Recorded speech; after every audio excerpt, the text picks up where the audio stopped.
Eu sou Amanda, sou filha da dona Lauricídio Ailton, sou a filha mais nova de 6 filhos, sou tia de 12, sou enlouquecida pelo mar, tenho paixão com Florianópolis, trabalho em Criciúma, mas vivo cortejando a meu retorno para Florianópolis, também trabalho em Florianópolis. Sou muito feliz por ter encontrado o psicodrama, dentre outras coisas da minha vida. Sou professora universitária, trabalho também no contexto de grupo e individual no consultório.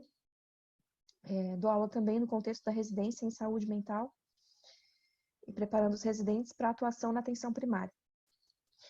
E aí dos títulos, né? Sou psicodramatista, supervisora e didata, significa que a gente faz supervisão de psicodramatistas e dá aula para psicodramatistas. E sou especialista em psicologia do desenvolvimento e doutora em psicologia social e cultura. Dentro da minha trajetória, o psicodrama ele sempre esteve comigo ao longo da minha trajetória de uma forma muito próxima. E quando eu recordo assim dos meus primeiros contatos com o psicodrama, lembro da sensação de estar inteira, mas eu realmente só experimentei de fato e senti de fato que o psicodrama era minha casa quando fui protagonista de uma sessão. Quando fui protagonista de uma sessão, e eu sempre conto que quando eu fecho os olhos, eu lembro exatamente dessa sessão, eu consigo lembrar do que aconteceu, eu consigo lembrar das pessoas que fizeram os papéis dos meus familiares. E foi uma sessão muito importante para eu tomar algumas decisões na minha vida. E a partir dela, então, eu sentia que aquele era o meu lugar, que é ali que eu tinha que estar, meu corpo queimava, eu sentia uma sensação como se uma corrente de energia percorresse meu corpo o tempo todo e eu tivesse sempre muito intensa. E toda vez que eu falo de psicodrama ou estou fazendo psicodrama é do jeito que eu me sinto. Estou um pouco alérgica hoje, então não estou na minha potência de energia, mas estou com toda a vontade para estar aqui com vocês, para falar um pouco sobre psicodrama. Nós temos pessoas como o Carlos, que já conhece psicodrama, mas certamente nós temos outras pessoas que ainda não têm um contato com o psicodrama. E nossa função hoje é trazer um pouco para vocês de como que esse psicodrama se desenvolveu, um pouco da biografia moreniana, dos conceitos clássicos, dos instrumentos e das etapas de uma sessão. Né? Então, é basicamente isso que a gente vai falar hoje. Agradeço a paciência de vocês aqui comigo. Qualquer dúvida, podem me interromper, não tem nenhum problema. Eu vou passar alguns slides para a gente poder ir conversando, porque tem alguns recursos imagéticos para ajudar no contexto da imaginação. Sinto falta de estar com vocês pertinho, mas assim a gente tenta ficar pertinho do jeito que a gente pode. Né? Quem me conhece sabe que eu adoro pegar, tocar, eu sou uma pessoa muito sinestésica. Então, sintam-se abraçados e beijados e queridos nesse momento, que é desse jeito que eu gostaria de estar com vocês. Vou compartilhar aqui os slides da introdução. E eu já começo com essa frase de Moreno que me agrada muito, e eu sempre falo dela, que é: nós não devemos nos querer, mas sim nos encontrar. Moreno partia do pressuposto que as relações elas devem acontecer e elas devem potencializar a gente, ou seja, à medida em que eu me relaciono com o William, por exemplo, eu deveria da relação com o William sair me sentindo mais Amanda do que quando eu entrei. Porque se da relação com o William eu me sinto menos Amanda ou eu não posso ser Amanda, essa relação já não teve encontro. Foi só uma questão de querer. Porque quando há encontro, eu não só continuo sendo eu mesma, como o outro me potencializa mais para eu ser eu mesma. E é por isso que no psicodrama a gente deseja encontros. Né? Não importa se você esteve comigo por 15 minutos ou por 15 anos. Se houve um encontro, você despertou em mim a potência do que eu posso ser. E aí, quando a gente começa a olhar para o psicodrama, para a história dele, não há dúvida de que para a gente falar de psicodrama, a gente tem que falar de toda a família do Moreno, né? Então, o Moreno foi filho da Pauline e do Nissim Moreno. A Pauline era uma judia que fez o ensino católico até os 12 anos no colégio, depois foi retirada, né? Porque os irmãos pensaram, meu Deus, Ela está indo muito ali para o lado do cristianismo. Vamos puxar um pouquinho mais. E daí trouxeram a Pauline de volta. O Nissim, ele era comerciante, então tinha muito essa questão das idas e vindas, não ficava muito tempo em casa. Moreno nasce nesse contexto, ele conta na biografia que ele nasceu no navio sem bandeiras, né? E ele diz que se a mãe dele pudesse responder a isso, certamente a mãe dele diria que só se o navio fosse o próprio corpo dela e as águas, o útero, né? A água que ele tinha no útero onde ele navegava. Mas o que ele queria dizer com essa metáfora é que ele era um cidadão do mundo, que ele nasceu sem nacionalidade. E isso a gente sabe porque na época a pessoa quando ela nascia com a nacionalidade do pai. Então, ele acaba tendo essa nacionalidade, né, entre espanhol e turca. E as pessoas, quando inclusive fazem menção à nacionalidade de Moreno, tem essa dupla informação.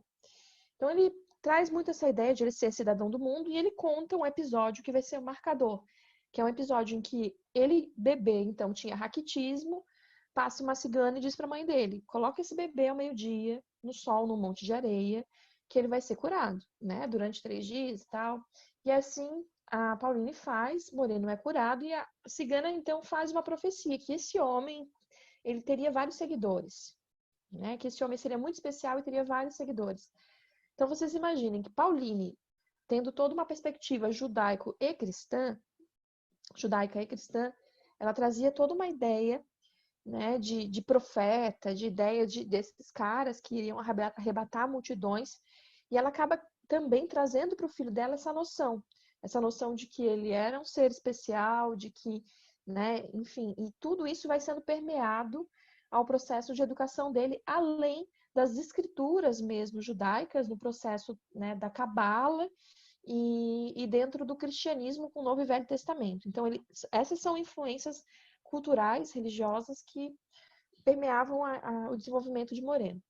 Uma outra questão que fica muito marcada é a brincadeira de ser Deus. Então, Moreno, aos 5 anos de idade, ele está brincando com os amigos, eles fazem uma montanha de cadeiras, ele senta lá em cima, e aí os amigos, na posição de anjos, né, desafiam Deus, Moreno no papel de Deus. Se você é Deus mesmo, então voa, sai daí, né, salta daí e voa. E aí ele saltou e quebrou um braço. E ele fala disso como o início de uma percepção do que seria o psicodrama, porque a gente entende que Moreno não poderia ser Deus se não fossem os anjos. O que eu quero dizer com isso? Não há papel sem contrapapel.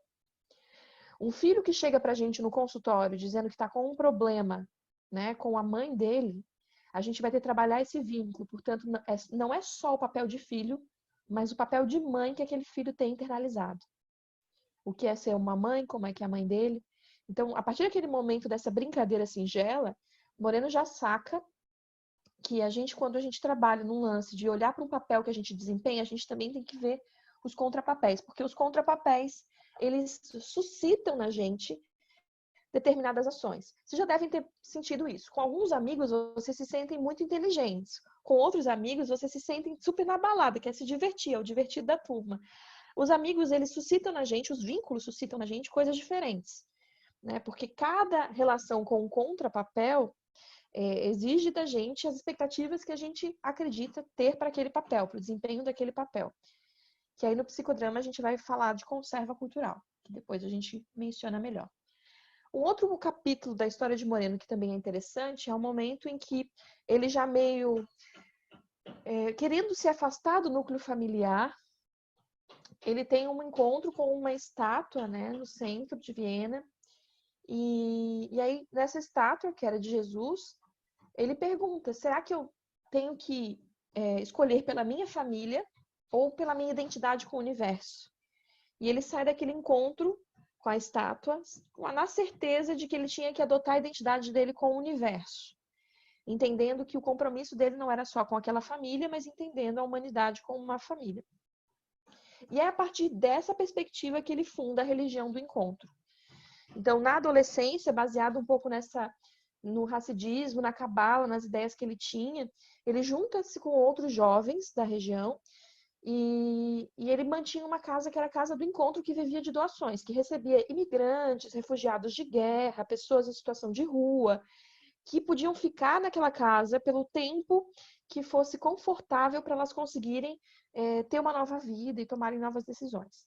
Nessa casa, eles não só auxiliavam do ponto de vista social, para que a pessoa pudesse retomar a sua vida, mas também do ponto de vista afetivo. Todas as noites eles tinham encontros, cantavam músicas, e ali surgem o que são os primeiros grupos de encontro, que depois vão ser repetidos em outras abordagens teóricas, inclusive, que é essas modalidades de grupo reflexivo, em que não existe um tema previamente definido, o tema vai se definir no decorrer, né, do encontro em si, e que tem como base usar os compartilhamentos ali, né, para fundamentar o encontro.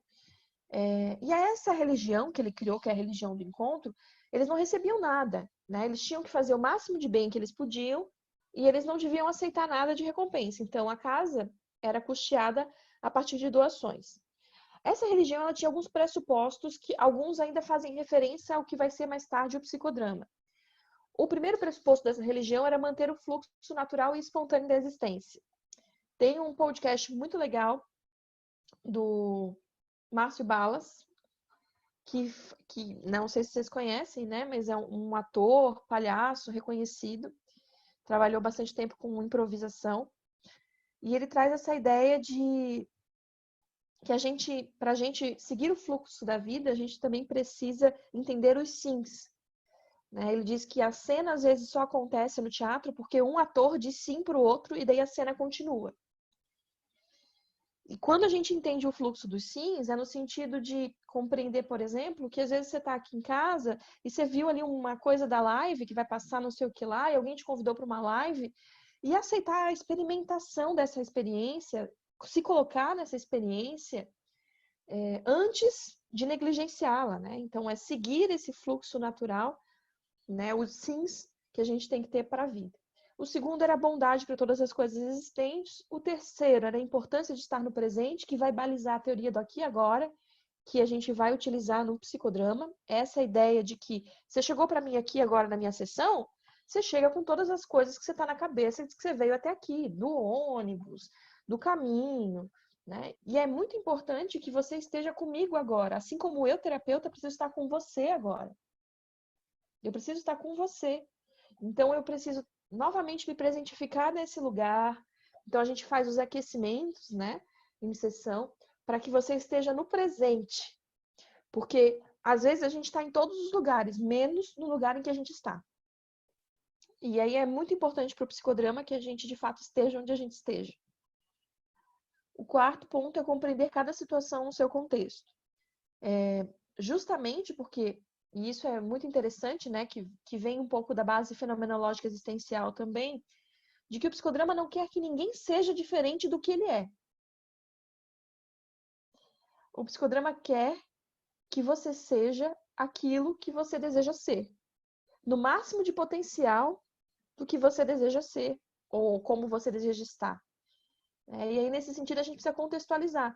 Moreno, inclusive, fez um trabalho com profissionais do sexo, prostitutas, aí depende do nome que essas profissionais gostam de usar nesse momento. E em nenhum momento elas deixaram de exercer a profissão que exerciam. Não tinha essa função. A função é que elas pudessem ser a melhor versão delas mesmas. Ou seja, ter direitos, conseguir aposentadoria, conseguir lutar por isso, ter direito à existência social, política, né? Então, não é para a gente mudar o outro, mas que ele possa ser a melhor versão do que ele pode ser, por isso contextualizado. O ponto 5 seria viver a espontaneidade e a criatividade como resistências à norma. A gente sabe que o tempo todo o que se espera da gente socialmente não é necessariamente aquilo que a gente tem vontade de oferecer socialmente. E a espontaneidade, ela é justamente essa resposta que a gente dá, que é adequada, não só adequada ao ambiente, mas adequada a mim, adequada ao que eu estou sentindo no momento, e que eu dou essa resposta de forma adequada ao ambiente, adequada ao contexto e adequada a mim. Porque se for só adequada ao contexto, não é espontâneo. Se for só adequada a mim e não ao contexto, que é aquela coisa que eu tenho vontade de rir no velório e eu rio, não é adequada ao contexto. Porque isso pode machucar várias pessoas que estão ali. Então tem que ser adequado ao contexto, mas adequado a mim, né? No sentido de que a resistência, ela pode existir a partir do momento que você fale de você sem ferir o outro. E isso também é espontâneo, né? Moreno trazia essa ideia de que é urgente a gente viver esses princípios, né? Então, que todos esses princípios eram muito urgentes. Um outro caso muito importante, interessante na vida de Moreno é a da Lísia, né? E a Lísia, ela foi uma criança que Moreno tutelou. Ele foi tutor de várias crianças para conseguir dinheiro para a faculdade de medicina e para se manter também, né? Então, uma das crianças que ele usou, né, das técnicas que mais tarde ele vinha dar nomes, foi Lísio. E ela era uma criança que tinha muito problema com mentira, mentia muito. Então, com o Lísio, ele fez vários jogos, por exemplo. Ele dizia para ela, vamos jogar bola, mas não precisa de bola. Vamos pegar o sol vai ser a nossa bola. Vou pegar agora o sol é a nossa bola. Tá quente, pega para você. Né? Você não precisa de uma bola. O sol pode ser sua bola. Dê sua bola para outra criança que não tem. Você não precisa de uma corda. Você pode pular sem corda. Vamos fingir que a gente tem uma corda aqui e dê sua corda para uma criança que não tem. Então ele foi fazendo esse movimento, além da contação de histórias e criação de histórias com Lísio. E incentivou a mãe dela, inclusive, a colocar ela para estudar teatro. E ela se torna uma grande atriz, né? E que é a Elizabeth, e ela inclusive deixou registrado na biografia dela um trecho sobre Moreno e a importância dele na história dela. E meio que estimulado por essa questão de Lísio, ele vai fazer a contação de histórias no Jardim de Viena. No Jardim de Viena, ele passa a contar para as crianças que ali estavam várias histórias e pedia para que elas escolhessem papéis a serem desempenhados. Ele começa a sacar que essas escolhas que elas faziam para o papel não era aleatória. Ele começa a sacar que a forma como as crianças exerciam esse papel também não era aleatória. E ele, inclusive, começou o germe do que seria a sociometria, que é a parte da socionomia que mede vínculos. E ele pedia para que as crianças escolhessem qual pai elas gostariam de ter. Ali, os pais que estavam ali. E elas tinham que brincar com esse pai ao longo do dia, esse pai que elas escolheram para ter, que não necessariamente era o pai que elas tinham. E tiveram situações que alguns pais foram escolhidos por muitas crianças e outros ficaram sem escolha. E aí, ao longo do dia, ele ia trabalhando, né, várias técnicas e jogos. No final do dia, esses pais que, em geral, não haviam sido escolhidos, tendiam a ser escolhidos, né? Então, a ideia da sociometria é mostrar os vínculos que a gente tem, aqueles vínculos de atração e os vínculos de repulsão, entender esses vínculos, eliminar aquilo que é transferencial, ou seja, o que é do meu mundo interno, que eu jogo no vínculo, e melhorar essa relação para que ela se torne télica, ou seja, para que eu consiga mostrar para o outro meu mundo interno e para que o outro consiga mostrar para mim seu mundo interno, tal qual ele é.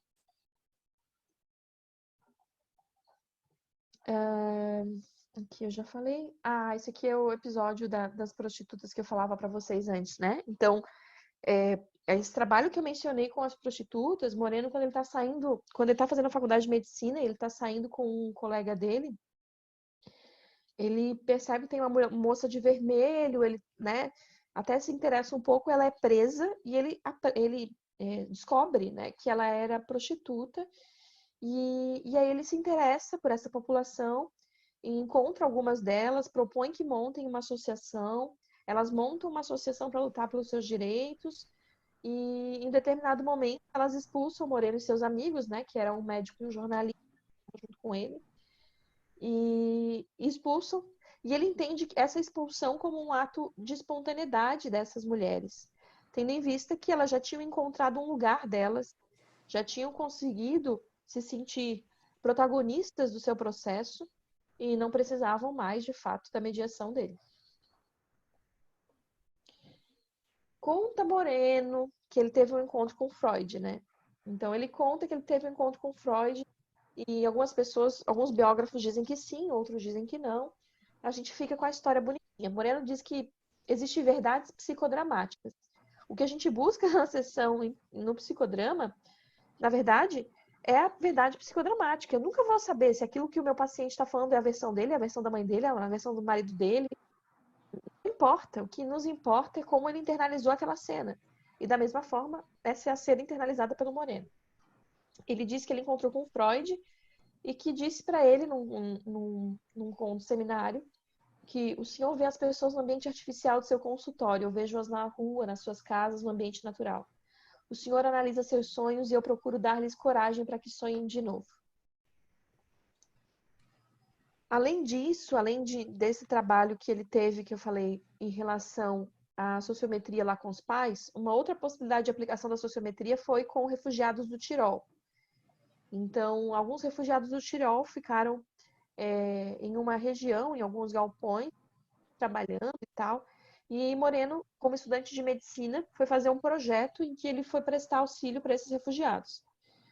E nesses auxílios que ele foi prestar, ele começou a aplicar a sociometria, identificar como é que estava o vínculo entre um e outro e quais eram as potenciais habilidades que eles tinham. Quem trabalhava na área de marcenaria, na área de enfermagem, começou a dividir as pessoas por outras pertenças, para além das pertenças políticas, religiosas que se tinha ali entre as pessoas que estavam, né, nesses lugares. Ainda ele se forma bem jovem, com 28 anos ele vai trabalhar como médico em Bad Voslau, e lá ele vai trabalhar com auxílio de Mariane, que vai ser o primeiro ego auxiliar de Moreno. Mariane vai trabalhar e morar com Moreno, foi um grande encontro amoroso que aconteceu na vida de ambos. E Moreno teve em 1917 um homem rico e tal, que procura ele para suicídio assistido. Então, Moreno diz para ele, olha, então você fica comigo durante algum tempo, né? Se você ainda permanecer com essa ideia, depois eu te ajudo, né, com o suicídio. Mas se você não permanecer, aí você revê. E aí, nesse momento, ele, com Mariane, começa a encenar várias possibilidades da vivência desse homem. Por exemplo, a última refeição, né? Cenas de morte, né? Se seria por enforcamento, se seria dessa forma, se seria da outra, várias cenas. E o que chama atenção é que esse homem, em todas as cenas, vai encontrando subterfúgios para sobreviver. Ele dizia, não, mas desse jeito eu não vou morrer, mas desse jeito eu não vou morrer. Né? Então, no discurso dele havia muito mais, e nas cenas que eram feitas pela Mariane, havia muito mais possibilidade de vida do que de morte, porque nenhuma cena terminava com morte. E aí eles foram trabalhando aspectos intermediários e o cara desistiu, né? Desistiu do suicídio assistido. A função de ego auxiliar, que é a função que Mariane ocupou, é aquele papel da pessoa que interpreta as pessoas do seu mundo interno. Né? Então, o ego auxiliar foi a Mariane porque ela interpretava não só o papel desse homem, como das pessoas que ocupavam o mundo dele, né? O mundo interno dele. Ele foi editor da revista Diamond, que é uma revista muito importante do ponto de vista filosófico e psicológico. Bart Buber também escrevia nessa revista, eles frequentavam o mesmo café nessa época. Muitos pensadores frequentavam o mesmo café, trocavam ideias, figurinhas e tal. Em 1921, então, ele também vai fundar uma nova forma de fazer teatro. Ele chama atores para fazer improvisação. Quando ficava muito bom, o povo dizia que provavelmente eles tinham combinado. Quando ficava muito ruim, reclamavam que era muito ruim. Então ele diz, bom, vou fazer alguma coisa para provar que o que eu estou fazendo de fato é improvisado. Então ele cria o Jornal Vivo, e o Jornal Vivo eram notícias que eram selecionadas à noite, né? Uma forma também de popularizar a notícia, que nem todo mundo tinha acesso. As notícias que eram enviadas, né, nas noites e que as pessoas tinham a possibilidade de refazer, né, reconstruir, identificar o que dessa notícia elas gostariam de modificar. Porém, apesar de tudo, o Jornal Vivo também acaba não alcançando um sucesso de bilheteria. E no dia 1º de abril de 1921, ele propõe a cadeira do rei. Né? Então, na Áustria, ele chama as pessoas para tentarem ocupar o papel de monarca, né? De experimentar como é que seria ser um rei da Áustria, o que eles fariam no papel de rei da Áustria. E percebam que ali também é um início da cadeira vazia, ao mesmo tempo que uma proposta para a interpretação, né, de um papel do cenário do mundo interno das pessoas. Então eles vinham, sentavam, ocupavam o papel de rei e diziam qual proposta eles teriam para a Áustria. Ao final do espetáculo, eles eram chamados para ser votados. e ninguém foi eleito, né? O que fala muito desse lugar de salvador que às vezes a gente coloca idealizado, não só para o nosso eu, como para os tus da nossa relação. E também o psicodrama vai nessa direção, né? Em que a gente vai questionar, né, esses papéis conservados imaginários, esses eus e tus ideais que a gente cria na nossa relação, e colocar ele para que a gente veja como num espelho, para a gente poder ressignificar. Bárbara e Jorge é outro episódio que também marca a história do psicodrama por conta do casal, né? A Bárbara já trabalhava com o Jornal Vivo, então Moreno começa a perceber, né? Que, na verdade, Jorge chega para Moreno e fala: cara, eu casei com a Bárbara na época que ela fazia papéis maravilhosos, docinhos, né? E meigos e tal. Mas agora ela é uma tirana. E Moreno saca, então, que ele poderia dar papéis diferentes para ela, para além da mocinha. E naquela noite ela interpreta, então, a prostituta que for assassinada na rua. Então ela tem acesso a um papel que era sexualizado e um papel que também tinha a questão da agressividade. E ela vai interpretando esses papéis, e à medida que isso vai acontecendo, Jorge diz que ela vai ter uma melhora também na relação conjugal. Acontece que, além disso, Moreno saca que seria muito legal que eles trouxessem questões do casal, das cenas vividas pelo casal, para o contexto cênico. Então eles começam a ensinar as cenas da relação conjugal lá, inverte papel, ora Jorge era Bárbara, ora Bárbara era Jorge, aí convidava alguém da plateia também para experimentar esse lugar, para ir gradativamente inventando novas formas de existir, ou seja, dando respostas espontâneas. Só que Moreno não parava quieto, né? Tinha o bicho carpinteiro, como diria minha avó, ou o bicho do corpo inteiro. O Moreno, ele, em 1925, então, ele inventa de ir para os Estados Unidos, porque ele teve um sonho, né, em que ele imaginou a construção de um disco de registro magnético, um disco que gravaria as informações, enfim, de memória mesmo, um disco rígido. Isso foi bem à frente do tempo, e ele faz parceria com um engenheiro e vai patentear, né? Enfim, e aí ele acaba permanecendo nesse país, ele não recebe muita coisa por essa invenção, mas ele acaba permanecendo no país. Lá ele continua trabalhando com teatro espontâneo, casa-se com uma educadora para obter visto, em comum acordo, né? Se fixar lá, depois eles se separam, e ele vem a trabalhar na prisão de Sing Sing. Lá ele é contratado para lidar com a questão das pessoas em situação de encarceramento. E essas pessoas, elas estavam em situação de briga e, né, enfim, conflito, e eram gangues rivais e tal. E Moreno começa então a aplicar a sociometria para identificar quem eram as pessoas que estavam na mesma cela, se as pessoas que estavam na mesma cela tinham um vínculo afetivo, se as pessoas que estavam em celas diferentes, o que elas pensavam uma da outra. Se a gente fosse aplicar a sociometria aqui, por exemplo, eu perguntaria para vocês: com qual dessas pessoas que estão aqui vocês gostariam de fazer um trabalho acadêmico? Com qual das pessoas vocês convidariam para fazer uma balada, para ir para uma balada? E aí eu conseguiria ter não só a quantidade de vínculos que vocês têm de atração, mas a qualidade desses vínculos de atração. Quem desperta o que em quem? Para depois poder trabalhar de forma psicoterápica, né, com esses vínculos. Moreno jamais aplicava sociometria sem fazer psicoterapia de grupo depois, né? Isso era uma decisão Você dele. conseguiu descer com essa roupa? Você conseguiu descer com essa roupa? Deixa eu Uma chave. voltar para cá. Estou tentando voltar aqui para mutar a colega. Ah, como é que faz isso aqui? Tem problema. Vai ser short de pijama, não? Sei lá Deus o que é que eu fiz. Não consigo mutar a colega, então que pareça. Ah, consigo, não consigo, não sei. Ah, mas ninguém vai entrar no elevador junto com Gente, você. eu vou pedir por gentileza para vocês mutarem o microfone, se puderem. Eu estou ouvindo aí É mesmo. os microfones.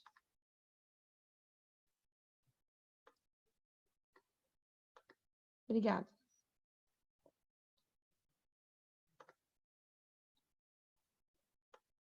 Isso.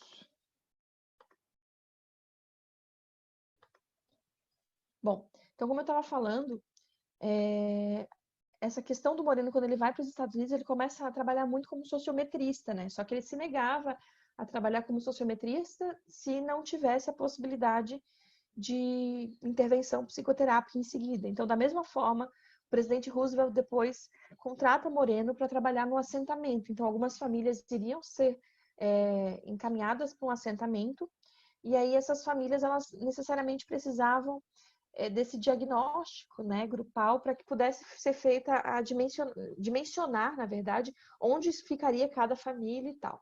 E assim ele aplicou sociometria, fez alguns psicodramas com essa família para conseguir esse direcionamento, né, em relação ao que a solicitação do presidente.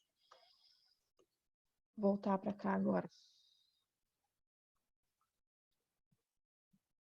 Então, depois desse período nos Estados Unidos, a gente percebe que Moreno fica inquieto porque ele quer também, ele tem a ideia de um hospital. Ele quer construir um hospital psiquiátrico, mas ele não tem grana, então ele vai lá, ele acha um lugar bacana, né, perto de um rio, e ele já imagina lá o hospital, já começa a dar uma entrada, consegue um dinheiro emprestado para dar uma entrada, mas não tinha dinheiro para pagar o restante. Já começa a contratar gente para começar a mexer na fiação, né, na pintura e tal, mas ele não tinha grana para nada disso. E aí acontece que vão surgindo esses pacientes que vão se colocando nessa situação de ajudar ele a reorganizar esse hospital, e vai surgir uma pessoa também que era alcoolista e que pede ajuda dele em relação ao alcoolismo, fica morando um tempo no hospital e ajuda financeiramente. Ela e a família ajudam financeiramente para que o hospital seja construído. Então, ele constrói o Hospital de Beacon, que é um hospital de portas abertas. Lá também aconteceu o Centro de Formação em Psicodrama. Se você quisesse se formar em psicodrama, você tinha que ir para lá, fazer uma formação, né? E aí você tinha que ficar lá por 6 anos, e aí você ia fazendo uma formação a partir da experienciação de sessões que aconteciam 3 vezes por dia, de manhã, de tarde, de noite. Você podia participar como diretor, como auxiliar, como protagonista, mas você tinha que participar, além dos processamentos teóricos que aconteciam depois das sessões. Então, e lá todo mundo participava. O médico poderia ser protagonista de uma sessão, o paciente que estava no hospital também poderia ser. Então, todos eles participavam dessas sessões, e aí tinha tipo um palco, como está aqui no desenho, e as pessoas podiam ficar no entorno, né, que ficava bem no centro do hospital.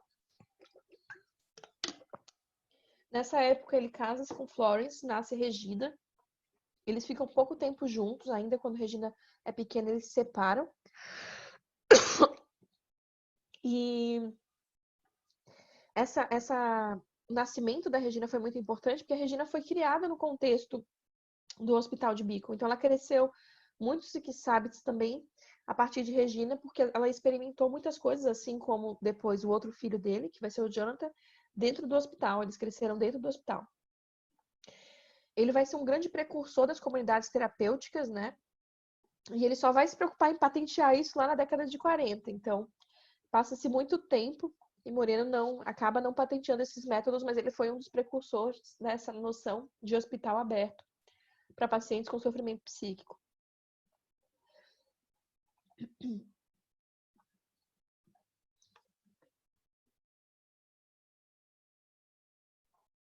Aqui tem uma fotografia de Beacon e Zerka. Zerka é uma grande psicodramatista, marca a história do psicodrama. Eu tenho um carinho assim imenso. Não tive a oportunidade de conhecê-la, e ela faleceu há pouco tempo, né? Então eu não tive a oportunidade de conhecê-la, mas a Zerka, ela era uma estudante de moda que veio até Moreno para ajudar no processo da saúde mental da irmã e do cunhado, e ela acaba atuando no processo da irmã, né, como ego auxiliar, ajudando em algumas cenas, e acaba ficando mesmo com Moreno, se tornando companheira amorosa e companheira na vida profissional. Ela auxiliou muito organizando não só as leituras, mas as questões institucionais que Moreno regia. E ela era uma grande diretora de psicodrama, né? Zerka é muito reconhecida pelos seus duplos. Quando se fala de Zerka, fala de duplos muito certeiros, né? Duplo é aquela técnica que a gente fala em primeira pessoa pelo paciente, né? Quando ele tem dificuldade de falar.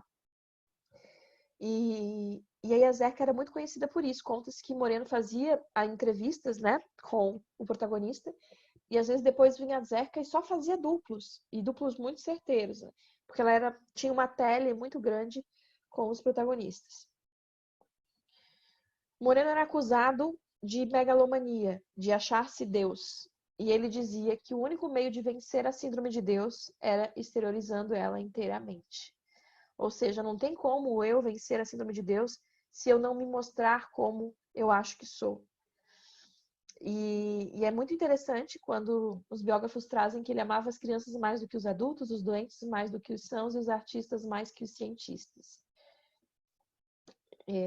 Muito tendo em vista que, em geral, os doentes, eles não têm medo, né? Assim como as crianças ou os artistas, de desbravar a espontaneidade, né? Então, um pouco nesse sentido. Quando Moreno ele não consegue mais falar outra língua que não seja alemão. E ele continua falando alemão no seu leito de morte, e o biógrafo conta que ele foi para Deus como um amigo, que já estava pronto para esse encontro, né? Sem muito pesar.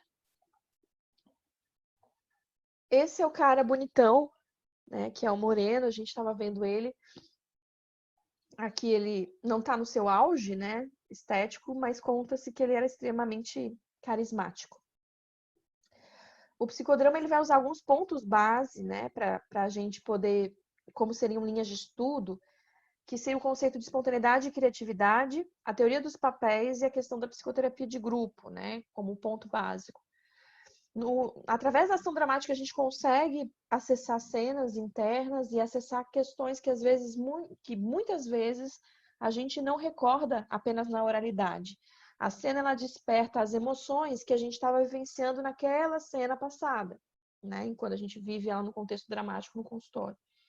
Então possibilita que a gente reviva, né? Aquela história de que toda verdadeira segunda vez, né, liberta a primeira. De que a vivência de uma cena, mas eu nunca tive afeto de um pai. A gente pode viver esse pai que eu não tive. Para que eu possa significar e simbolizar, inclusive, e receber aquilo que falta, que ficou faltando, né? E isso a gente vai chamar de realidade suplementar, né? Realidade suplementar porque é um suplemento da realidade.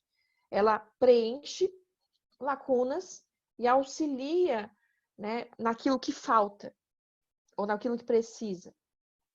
Então a gente usa a realidade suplementar, esse como se, esse universo, para viver. Não porque a gente quer happy end, não porque eu quero que meu paciente saia dali feliz, mas que, por exemplo, para ele poder ter um repertório de cuidado, para ele saber como é que ele vai cuidar de si ou do outro, ele precisa ter vivenciado cenas de cuidado. Ele não vai saber cuidar de si se ele nunca vivenciou cenas de cuidado. Aí a gente diz, mas você tem que se cuidar mais. Mas ele foi uma criança totalmente negligenciada, ou no universo adulto também ninguém cuidou dele. Então a gente vai ter que reviver algumas cenas em sessão para ele viver esse cuidado que faltou, para que ele possa poder se autocuidar depois, né? Então, quando a gente fala sobre o que é o psicodrama, a gente poderia dizer que é um método de investigação da verdade ou das verdades através da ação. E quando o Moreno fala de verdade, ele fala da verdade psicodramática, da verdade de cada um. Eu quero investigar o que é a verdade da Amanda. Eu quero saber o que a Amanda sente mesmo. E para fazer isso, eu vou colocar a Amanda para fazer aquilo que ela fazia quando ela sentiu o que ela disse sentir. Porque somente dessa forma ela vai ter a experiência completa desse sentimento e ela vai poder acessar e ressignificar o sentir de forma diferente, né? O Bermudes traz que o psicodrama ele vai se basear, né, nesses eventos que já aconteceram, na revivência deles no cenário que a gente vai compor com o nosso paciente, ajudando ele a perceber quais são os personagens que estavam envolvidos, qual é a essência do conflito, e inverter o papel com os personagens envolvidos para admitir outras perspectivas para além das suas.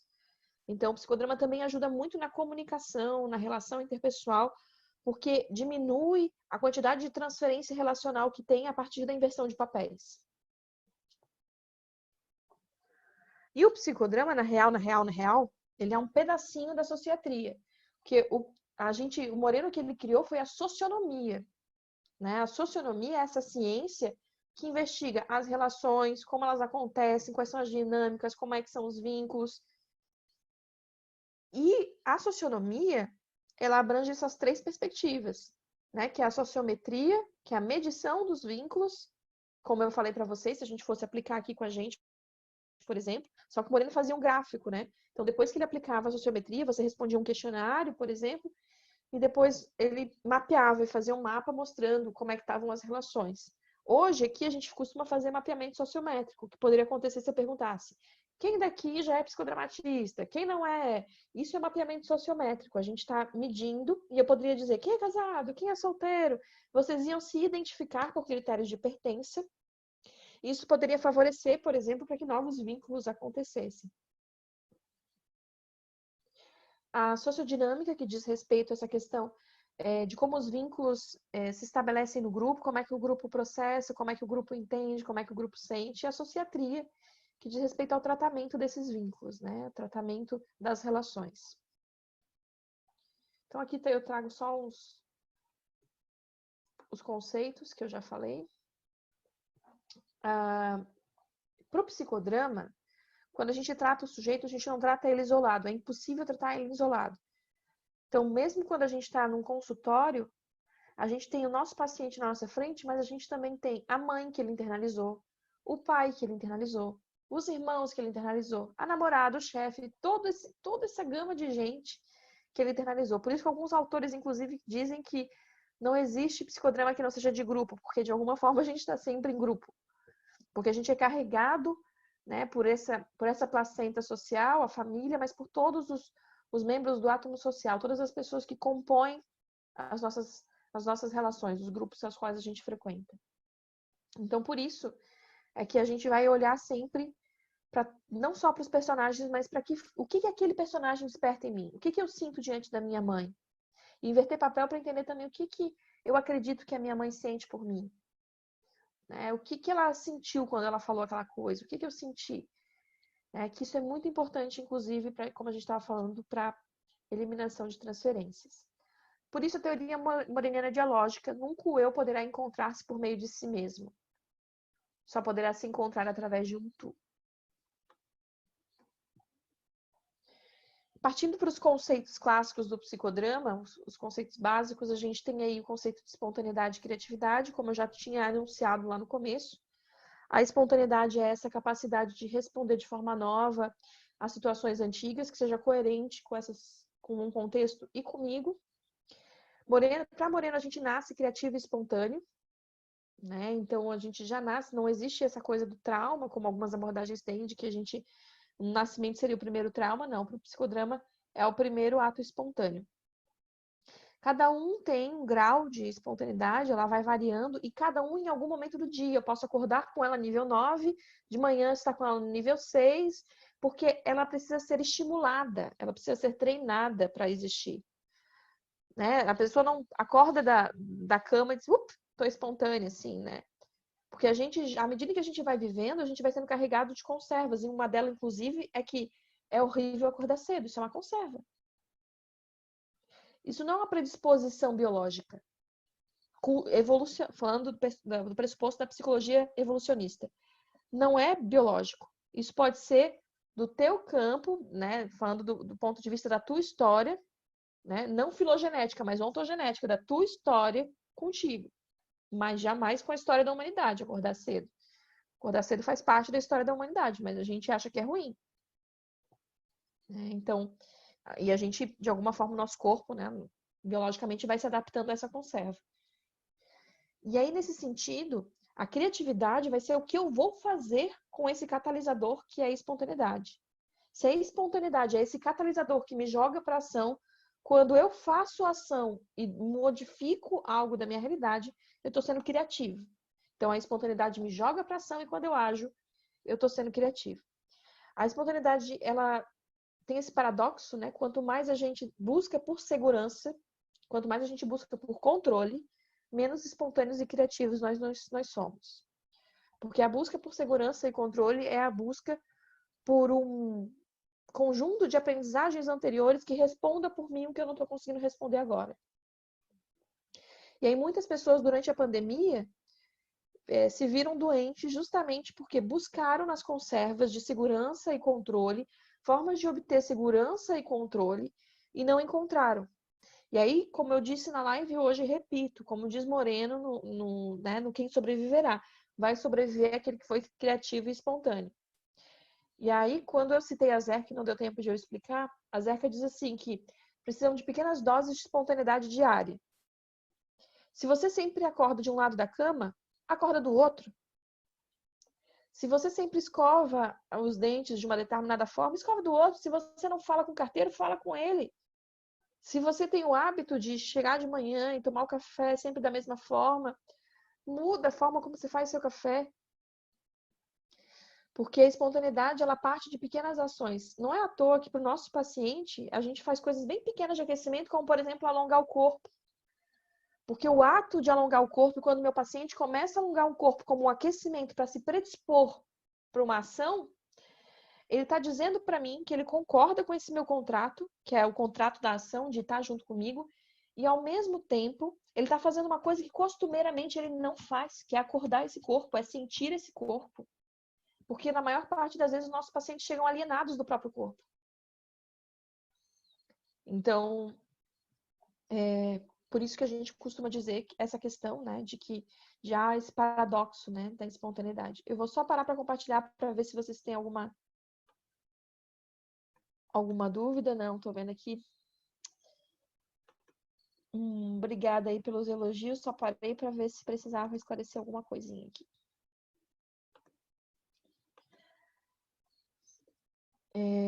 Então, pra gente, né, a gente sempre, quando fala de espontaneidade, a gente fala de originalidade, né, que tem a ver com o fato de eu estar dando uma resposta que, nossa, eu nunca dei essa resposta na minha vida, ou é uma resposta que eu dou de forma menos frequente.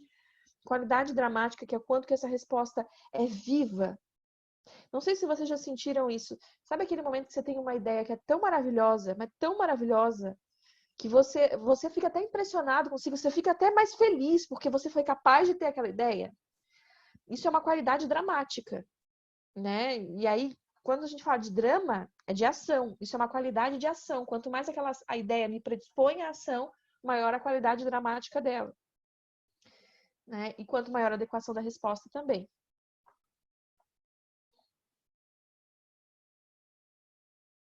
Não sei se a tua mãozinha, Carlos, é só uma mãozinha de eu, mas vi mãozinha aí.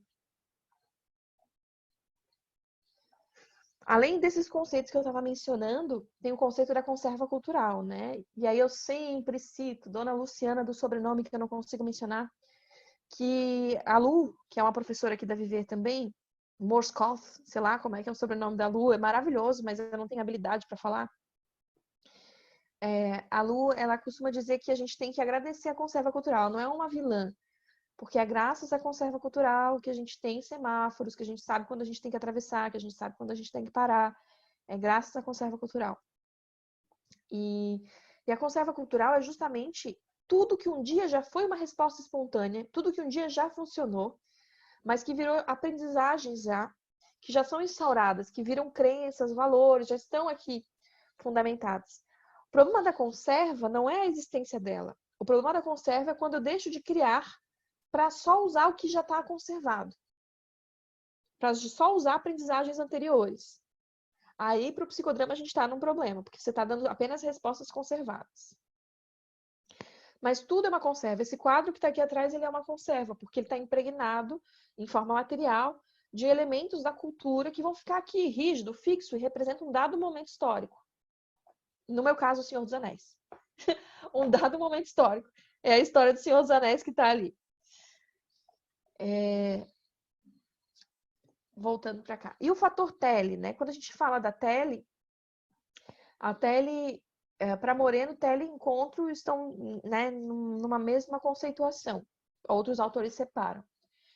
A tele consiste justamente nessa capacidade de ter um encontro com o outro, em que eu consiga me ver pelos olhos do outro e o outro consiga me ver pelos meus olhos. Então, a tele, ela acontece em mútua direção. É uma empatia em mútua direção. Né? Eu vejo o outro pela perspectiva dele e o outro me vê pela minha perspectiva. A tele é o auge das relações, é o que a gente deseja para uma relação saudável, criativa, né? E o objetivo da gente era justamente, no psicodrama, alcançar isso com os nossos pacientes. O que nos conduz a um outro conceito, que é o conceito de catarse de integração, que tinha como objetivo não só a liberação de emoções numa cena, mas a ressignificação. Então, essa ideia de que você está numa cena, imaginem vocês uma cena em que a pessoa está falando uma coisa muito difícil que ela não disse para uma avó. No momento, por exemplo, ela não pôde se despedir da avó, né? E aí ela vai lá e faz a despedida dessa avó que faleceu na cena. Então ela joga primeiro para fora a emoção que ela não conseguiu em uma outra cena da vida dela. Isso é um início, né, do processo de catarse, ela joga para fora essa emoção. Só que ela não faz só isso, ela não só joga a emoção, porque se fosse só para jogar a emoção para fora, a gente assiste filme. E um monte de filme promove catarse, a gente joga um monte de emoção para fora. Só que aí na cena você tem a oportunidade de ressignificar, você inverte o papel com a avó para ela receber essa mensagem. E a avó vai te dar uma resposta, de modo que você não só expurga a emoção, mas você pega alguma coisa da cena para colocar de dentro, para colocar para dentro de novo.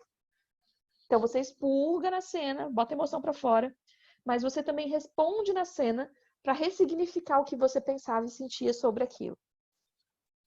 Né? E é por isso que a gente vai chamar de catarse de integração.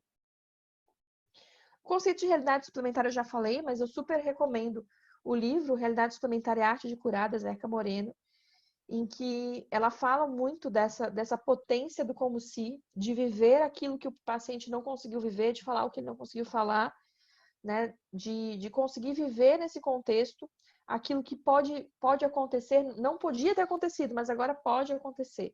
Às vezes o paciente diz, meu Deus, eu jamais falaria isso com meu pai, mas aqui você pode. Aqui está autorizado. Você quer xingar ele? Aqui você pode. Né? E às vezes, por que a gente faz isso? Porque às vezes para o meu paciente poder depois inverter, ele não consegue inverter papel com o pai, enquanto primeiro ele não admitir, por exemplo, que ele tem raiva do pai.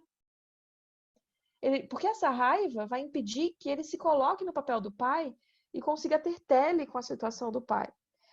Enquanto a raiva ela é sentida e não expressada, ela fica como um elemento transferencial na relação.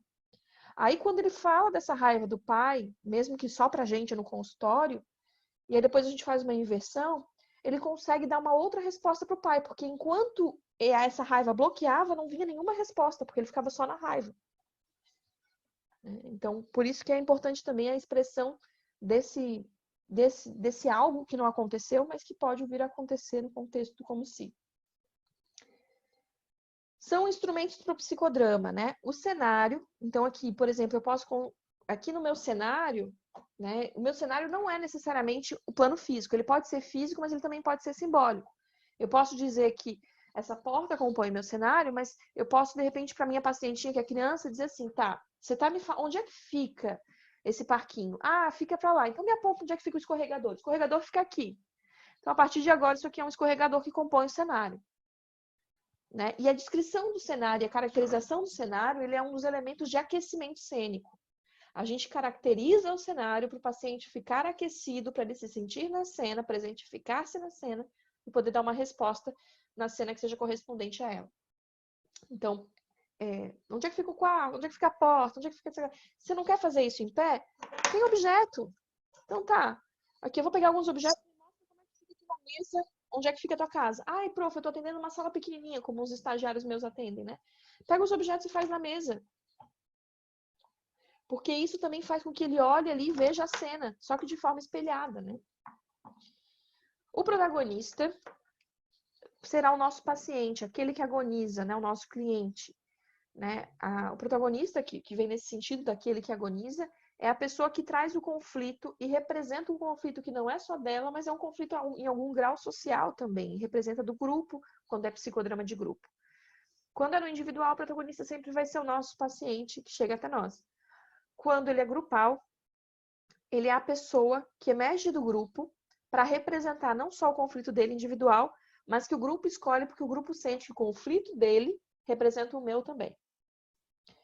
O diretor é o psicodramatista, é aquele que vai organizar a cena junto com o protagonista. É aquele que, de alguma forma, vai ajudar o protagonista a dizer, fazer e construir aquilo que ele não conseguia antes.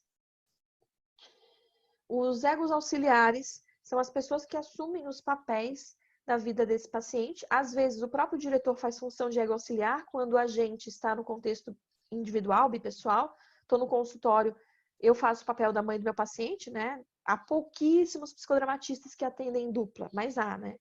Inclusive, a gente tem sobre isso lá no grupo de estudos, 2 psicodramatistas que atendem juntas. Está lá um encontro no Viver Mais Psicologia no YouTube. E público plateia seriam aquelas pessoas, não tem no bipessoal, que seriam aquelas pessoas que não participam da cena de forma ativa, né? Não foram eleitos para serem egos auxiliares ou não são protagonistas, e estão tendo catarse via cena do protagonista. Então, eu já falei, já antecipei, mas só para a gente poder organizar a metodologia do psicodrama, ele é formado por aquecimento, que pode ser, que tem que ser inespecífico e depois específico. Inespecífico, a gente pode usar iniciador físico, ativar a memória do corpo, colocar esse corpo para a cena, pode ser mental para eu pensar, né? Vai pensando em situações difíceis e como é que foi a semana. Pode ser social, eu posso compartilhar com o Carlos o que eu estou sentindo aqui. Isso pode ser um aquecimento para um psicodrama de grupo, né? Pode ser expressivo, a gente pode pedir, fala alto, o que você está sentindo? Cansaço, mais alto, e o grupo vai falando, né? E serve justamente para ajudar a surgir um tema, né? Então, com o paciente no consultório, a gente também usa. Então, às vezes, eu uso como aquecimento inespecífico alguns objetos intermediários, cartinhas. Eu pego, elege uma carta que represente como você se sentiu essa semana, elege um objeto que representa o teu sentimento que você está sentindo agora, e a partir dali a gente vai construindo a cena. O aquecimento específico é quando eu já sei qual é a cena, eu já sei qual é o assunto, e eu começo a aquecer o protagonista para a cena. Então, sei lá, a Mariazinha trouxe lá que a semana dela foi muito difícil, e quando eu pergunto, ela disse que foi uma situação com o chefe. Então, quando eu começo a caracterizar o cenário da cena e dizer, tá, mas onde vocês estavam? Em que lugar estavam? Como é que estava o seu chefe? Me mostra aqui como é que estaria, em que lugar estaria a porta da sua sala e tal. Aí eu estou aquecendo de forma específica para a cena. A etapa da dramatização é o auge da sessão, né? É onde de fato a gente vai fazer a aplicação das técnicas ou não, ou a gente vai utilizar a modalidade psicodramática para poder fazer com que o paciente se reconheça. Então, a gente pode usar as técnicas do duplo, espelho, inversão de papéis, maximização, solilóquio, concretização. E aí, para cada... Eu tenho um curso aí na Viver, que eu vou estar ministrando, que é só sobre as técnicas e a aplicação delas, para além das clássicas, né? Algumas técnicas criadas por mim e por outros psicodramatistas. A última etapa seria a etapa do compartilhamento, que para mim é a cereja do bolo do psicodrama, que é aquele momento em que qualquer assimetria relacional volta para a posição de simetria. Eu volto a estar no mesmo lugar que o meu paciente. É o momento em que eu compartilho algo meu e que ele também compartilha algo dele. A Rosa queria chamar atenção para a gente tomar cuidado, né? Em que momento eu estou compartilhando algo meu? Simplesmente por compartilhar ou porque de alguma forma houve um sentimento e tal. Então, na última etapa da sessão, a gente compartilha. No grupo, os membros do grupo compartilham com o protagonista algo seu para oferecer ao protagonista. E na sessão é o terapeuta e o paciente. Deixa eu parar o compartilhamento aqui para ouvir um pouco de vocês. E aí? Alguma dúvida?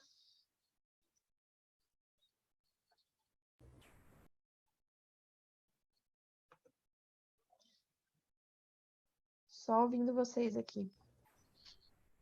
Nenhuma, esclarecedora, Amanda, nossa. Amanda, só acho que é legal falar, que ali tu comentou que a gente, o nascimento não é um trauma, né?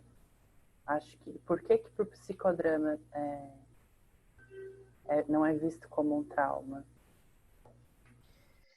Para o psicodrama, o nascimento ele não é visto como um trauma, porque se entende que quando que a gente para Moreno, até por conta da cabala, tudo, a gente faz parte dessa centelha divina, no sentido de que nós somos co-criadores. Que nós já nascemos com possibilidade de criação. O gato, que está aí no seu colo nesse momento, né, dentro de uma perspectiva psicodramática, ele tem possibilidade de criação, ele cria coisas, o bicho cria coisas. Quando um cachorro cava, quando ele enterra coisas, ou quando, de repente, né, ele pega uma coisa e transforma em outra, ele está criando o tempo todo, transformando a realidade, né? Então, a gente nasce com capacidade de criação, né? O bebê transforma o dedo em um elemento de prazer. O bebê, às vezes, transforma uma coisa que não é aquela coisa em outra. E de uma forma, assim, muito rápida, muito espontânea, muito criativa. Da mesma forma que o bebê descobre muito rápido que o choro dele elicia uma resposta. Para que coisa mais espontânea do que o choro? Não é só inato, é espontâneo também, porque em algum grau ele começa a chorar para ver se tem alguma resposta. É uma resposta criativa que ele dá para obter afeto. Né? Então, o tempo todo, a gente nasce com potencial de criação. Né? E os bichos também nascem com potencial de criação. E isso que o Luiz está falando, né? Quantas vezes a gente vê um bicho criando filho de outro bicho? Ou, né, tendo uma ação diferente do que era esperado por aquela espécie, do ponto de vista, né, da evolução. Então, Então a gente pode entender, então, que a gente nasce espontâneo e vai cristalizando, e não a gente desenvolve. A gente já nasce com a gente nasce. A gente nasce. E à medida em que a gente vai tendo as primeiras aprendizagens, por que a gente nasce espontâneo? Porque a gente nasce sem conserva. Não tem conserva. Tudo que eu fizer daqui por diante é novidade. Tudo estou fazendo, é tudo novidade. A partir do momento que eu vou fazendo, eu vou criando conservas, né? Padrões de aprendizagem que vão ficando ali. E com o tempo eu deixo de ter ações espontâneas para responder por aquilo que eu já respondi um dia. Oi. E faz muito sentido porque a criança, né, a gente costuma dizer, ela é muito espontânea, coisa de criança, né? E a gente vai, de certa forma, perdendo um pouco isso, né, dependendo de cada história, de cada experiência.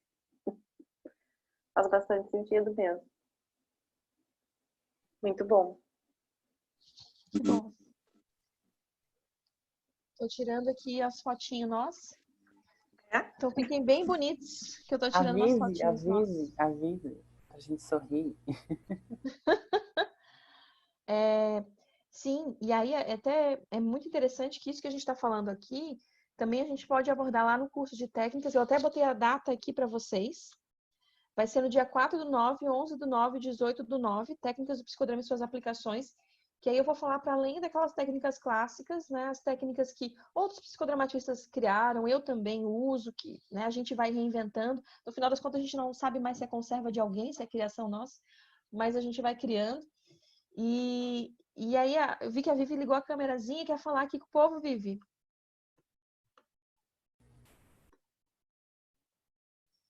Não? Batendo fotinho aqui. Então tá, gente. Em relação a isso, vocês têm alguma dúvida? Querem tirar mais alguma dúvida sobre a escola, sobre os cursos? Ah, tu ligou, tu quer foto? Vou tirar, Luiz Fernando. Peraí.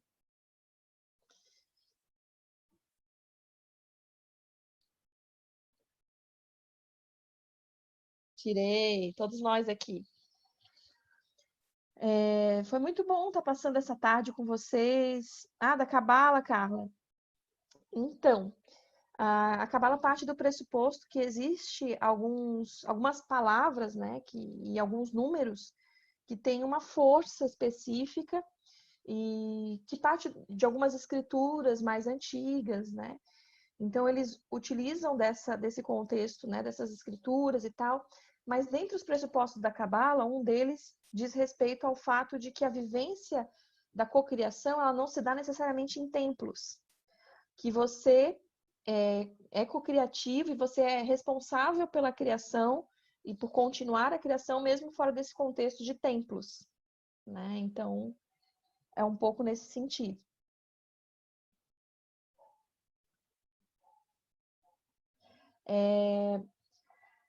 Quando o paciente-cliente é resistente à ação, dramatização durante a sessão.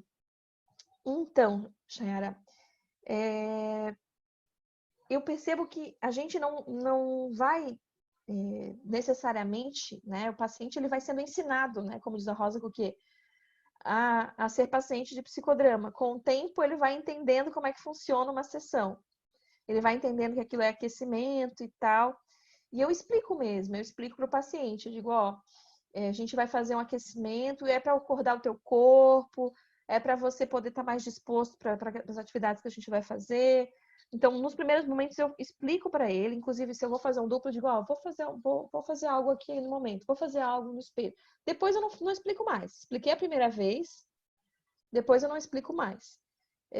Mas, em geral, essa coisa da dificuldade de dramatização pode ter a ver, inclusive, e isso a gente vai ver no curso de técnicas, com a questão da matriz de identidade.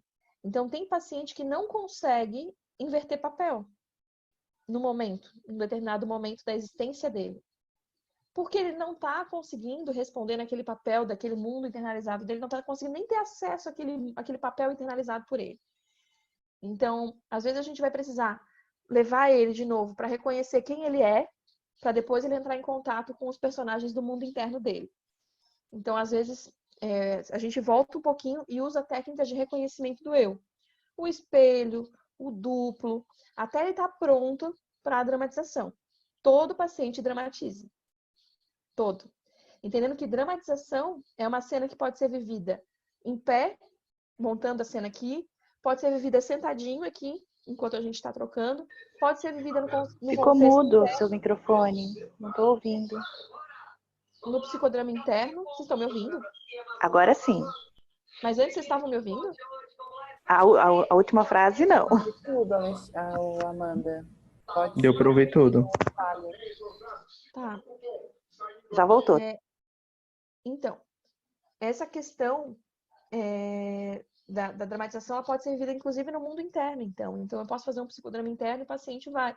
Mas é tudo uma questão de aquecimento. Um bom aquecimento coloca o paciente disponível para ação. Às vezes, quando o paciente não dramatiza, faltou um pouco de aquecimento. E daí a gente tem que rever de que forma que a gente vai fazer isso. O Carlos botou ali o site, inclusive, que é o site da vivermaispsicologia.com.br, para que vocês possam conferir mais os nossos cursos, as nossas aulas. Queria, nesse momento, já que a gente fez todo esse processo, né, queria propor para alguém que já conheça, pode ser o Carlos, de repente, que já conhece aqui, vai estar gravado sim, Joyce. Pode ser o Carlos que já conhece, para que ele possa, para a gente fazer no mato, Amanda, pelo amor de Deus. Veio fazer o curso por Que eu causa tô das só horas com o agora, gato. Não tô Nem com o me cachorro. Tu veio aqui no dia do psicólogo, né? Tá junto com a minha presença, então, por gentileza, esteja presente.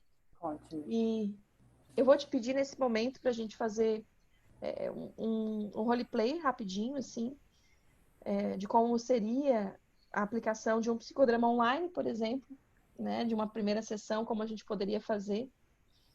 E aí você vai criando o personagem e a gente vai interagindo, pode ser? Tá. Então tá. Deixa eu só tirar minha gata daqui. Vai pro chão. Fabiano, seu nome é isso? Isso. Quantos anos você tem mesmo, Fabiano? 35. 35.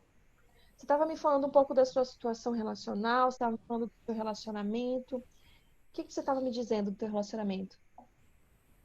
A gente, assim, ultimamente está tendo bastante conflito. E no início era bem tranquilo, a gente se dava super bem. E de um tempo para cá, ele tá muito estranho. Não consigo mais entender o que tá acontecendo. Uhum. Ele está muito estranho, eu não consigo entender mais o que está acontecendo. Eu quero conhecer um pouco mais do que está se passando na cabeça desse homem, é isso? Isso.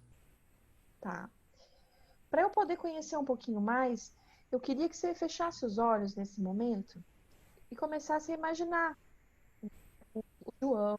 Imagina o João, né? Como é que é o cabelo dele, como é que é o rosto do João. Gostaria que você imaginasse como são as roupas que o João utiliza, né? Se é uma camiseta, de que cor que é, se é calça, se é bermuda, Se ele está descalço, se ele calça alguma coisa. E à medida que você já tiver presentificado o João, você vai abrir os olhos e nesse momento eu vou conversar com você como se você fosse o João.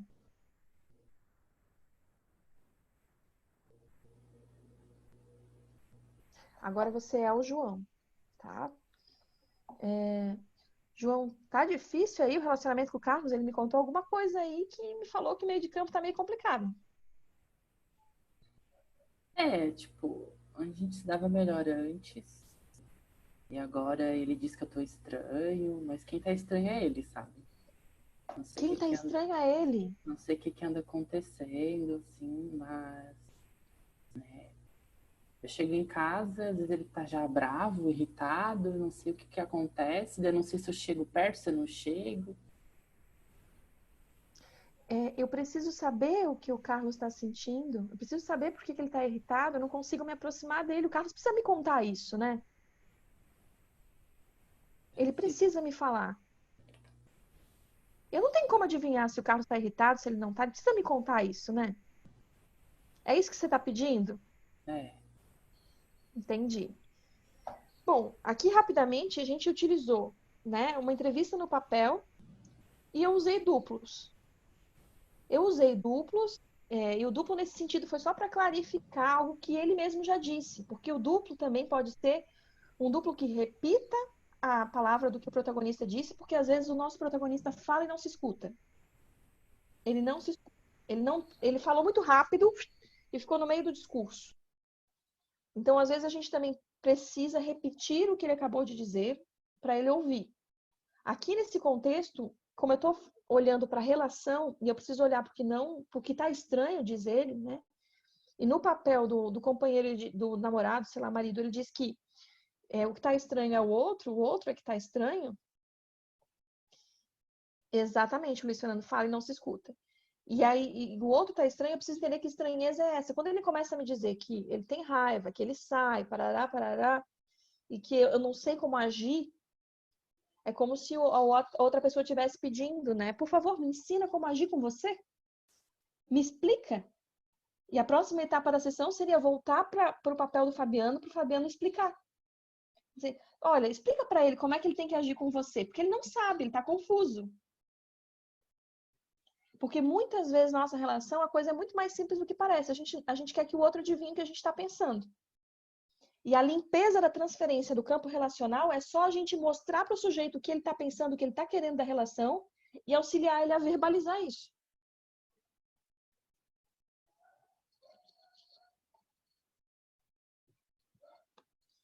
Claro que aqui foi muito rapidinho, a técnica clássica, mas seria por aí. Tem como fazer a técnica do espelho? Teria. Aqui nesse momento, não necessariamente, até por conta de como a câmera está posicionada, quando a gente faz atendimento online, às vezes a câmera fica assim, mas o ideal é que a gente tenha... Deixa eu diminuir aqui. O ideal é que a gente tenha um corpo para poder observar também, quando a gente está fazendo atendimento online. Porque só o rosto a gente pega pedaço do corpo, né? Então, se eu tivesse o corpo inteiro do Carlos, eu podia ver, por exemplo, se enquanto ele estava falando do namorado, ele estava aqui. E eu podia, inclusive, mostrar para ele isso. Né? Vou mostrar para você como é que você tá quando você está falando do seu namorado. O que você sente quando você olha para isso? Quando você olha para esse movimento, o que você sente? Eu não vou procurar a explicação. Eu não quero que ele me explique o que ele está fazendo, porque a função não é essa. Eu quero que ele me diga o que ele sente quando ele olha para ele mesmo de fora, né?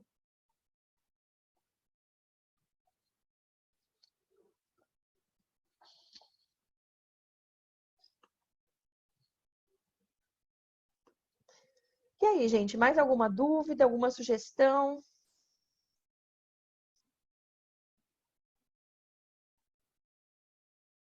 Não? Então tá, queria que você ouvir um pouquinho de vocês, assim, de como é que foi para vocês, como é que vocês estão saindo, se sentindo e pode ser Houve uma inversão de papéis, Heloísa, exatamente. Só que para ter a inversão completa tem que ir e voltar. Eu não fiz o retorno, foi uma tomada de papel. Ele foi lá no papel do namorado, mas ele não voltou para responder ao namorado, que poderia ser a segunda etapa.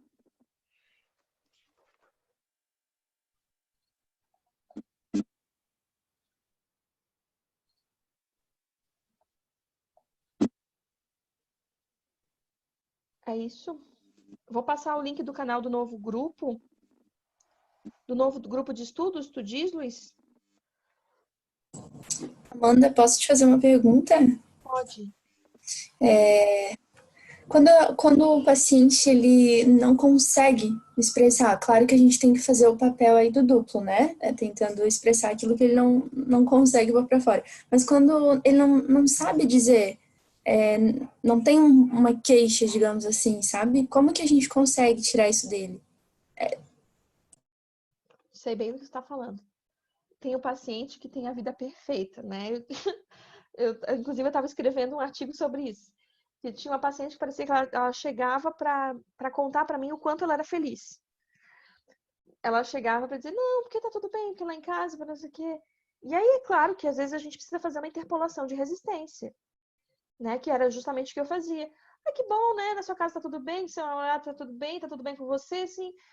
Olha, me parece que você tem uma vida perfeita. É o que tá me parecendo. E como que ela reage? Nesse caso já tinha vínculo, tá? É Ah, tá, diferente tinha a tele já ali. porque no início de sessão é uma construção para o paciente poder se reconhecer. Agora, ao longo da sessão, se o paciente começa a ficar nesse movimento, a gente precisa interpolar. Agora, no início de sessão, a gente precisa ajudar ele. Às vezes, o Bermudes fala do uso de objeto intermediário justamente por isso. Porque quando eu falo de mim, eu posso ter reações de alarme, eu posso sentir que meu eu está se expandindo quando eu falo de mim, e isso faz com que eu tenha medo que o outro entre em contato comigo e tal. Então, eu preciso, nesse sentido, utilizar do objeto intermediário e dizer, por exemplo, assim, tá, olha aqui, eu trouxe vários cacarecos aqui. Eu quero que você escolha um para representar como é que tá a sua vida pessoal, como é que tá a sua vida profissional, como é que tá, sei lá, a sua vida familiar. E você vai entrevistar os cacarecos, ou pedir para ele dar voz aos cacarecos. Né? E isso ajuda, né? Enquanto os objetos intermediários também são um pé na roda para a gente nesse sentido. Se você tem lá, sei lá, cartinhas dessas de puxa-conversa, ou cartinhas como eu uso cartinhas com imagens, né, bonitas, para que o paciente olhe as imagens e escolha uma que represente como ele está chegando, como é que ele está se sentindo, como é que foi a semana. A gente cria histórias a partir da cartinha. Ou pictograma, eu peço para desenhar. Desenha para mim como é que você está se sentindo, desenha como é que você gostaria de se sentir, e depois eu crio uma história. Era uma vez e aponto para o elemento. Vamos lá, me ajuda a criar, eu quero entender esse desenho. Né? Então, a gente vai usando os objetos intermediários para ajudar a esse acesso. Carla, a interpolação é o momento em que você age em um papel que o paciente não espera de você. Um paciente que está sempre num papel de vítima, que talvez espere que você assuma o contrapapel de cuidador, né? Ou de algoz ou de cuidador.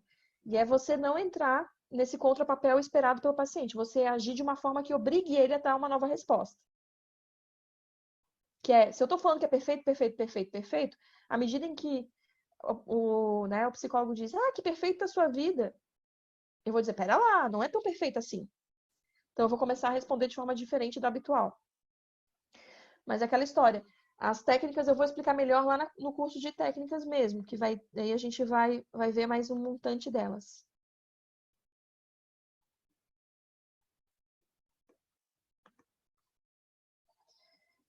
Então tá, povo, creio que a gente está chegando ao final. E foi muito bom estar com vocês. Feliz Dia do Psicólogo a todos vocês. Que a gente consiga exercer nossa profissão sempre com ética. E ética implica um compromisso não só com a nossa profissão em si, mas com o outro na relação. E que a gente sempre tenha esse compromisso com o outro na relação. e que tenhamos um compromisso com nós, com o que a gente sente nessa relação, com o que a gente pensa nessa relação sempre. Feliz dia de psicólogos para vocês. A gente se vê por aí.